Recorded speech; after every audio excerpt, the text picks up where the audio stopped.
உள்ள போயிட்டா டாக்ஸி 22 பைசா யார் தருது? தரேன். பொண்ணு பிடிக்கலன்னா 22 ரூபா 60 பைசா திருப்பி கொடுத்துருவாங்கல்ல. அதெல்லாம் பார்த்தா நடக்காது. போல பணத்தை கொடு. போங்க. சாரு அம்மைப்ப மாதிரி வணக்கம். சென்ட்ரல் கவர்மெண்ட்ல பெரிய ஆபீசர். அது வந்து சாரு தான் ஜவுளி ஜெகநாதன்.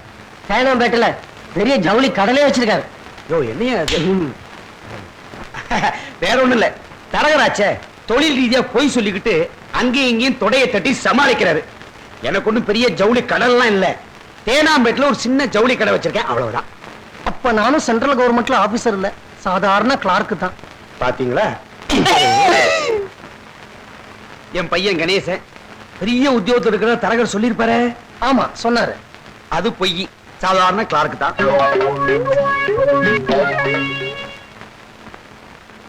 இது என் பொண்ணு வசந்தா, மிஸ் வசந்தா. பிஏ படிச்சிருக்கா. எனக்கு ஒரு பொண்ணு ஒரு பையன் தான். அப்புறம் சிவப்பு முக்கோணமாக்கும் காலத்தின் கோலம் பொண்டாட்டி போய் சேர்ந்துட்டா. ஐயோ, வருத்தப்பட்டு என்ன பிரயோஜனம்? திரும்பி வரவா போறா? அதை விடுங்க சார். உங்க குடும்பத்தை பத்தி நான் தெரிஞ்சுக்கலாமா? அதுக்கு முன்னாடி டிஃபன் சாப்பிட்டுக்கிட்டே பேசுவோமே.